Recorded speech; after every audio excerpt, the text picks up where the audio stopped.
কোটা সংস্কার আন্দোলনে অংশ না নিয়েও গুলিবিদ্ধ হয়ে প্রাণ হারিয়েছেন মানিকগঞ্জের দুজন। এর মধ্যে ১২ বছরের মাদ্রাসা ছাত্র সায়াদ মাহমুদ সাভারের সংঘর্ষের সময় বাসার নিচে গুলিবিদ্ধ হন, আর রাজমিস্ত্রি তুহিন প্রাণ হারান নারায়ণগঞ্জে কাজ শেষে বাসায় ফেরার পথে।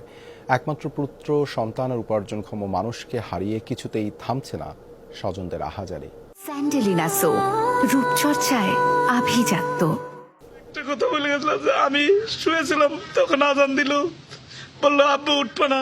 এই কান্না সন্তান হারা এক বাবার, কিছুতেই থামছে না আহাজারি। ক্লাবে ভর্তি করে দেওয়ার জন্য পরে ওই ফাঁকে ফাঁকে মানিকগঞ্জের সিংগাইরের বাহাদুর খান এক ছেলে আর দুই মেয়েকে নিয়ে থাকতেন সাভার নিউ মার্কেটের একটি ভাড়া বাসায়। গত ২০ জুলাই সংঘর্ষের সময় বাসার নিচে নেমে গুলিবিদ্ধ হয় মাদ্রাসা পড়ুয়া সায়াদ মাহমুদ। পরে হাসপাতালে মেলে তার নিথর দেহ। ওইখানে যে আরো কিছু ছেলেরা ছিল যে ওই ধুমা দেখতে গিয়েছিল, ওই ধুমা দেখতে গিয়ে সেরে ওর গুলি লাগে। ছায়াদের স্বপ্ন ছিল বড় হয়ে ফুটবলার হবার। মা বাবা চেয়েছিলেন কোরআনের হাফেজ বানাতে। এখন তছনছ সব।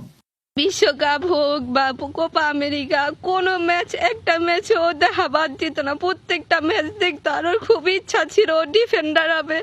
বাবাকে সারাক্ষণ খুঁজে ফিরছে ৩ বছরের আয়াত।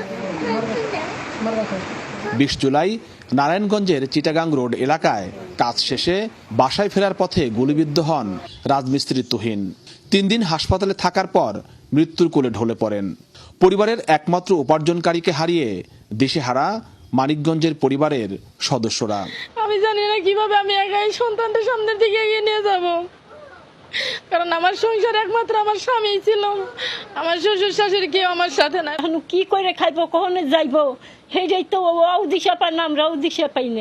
স্বজনহারা এসব মানুষ জানে না কষ্টের এই কথা কাকে জানাবে, কোথায় বা দিবে বিচার। BM Khorshed, Jamuna news, Manikganj.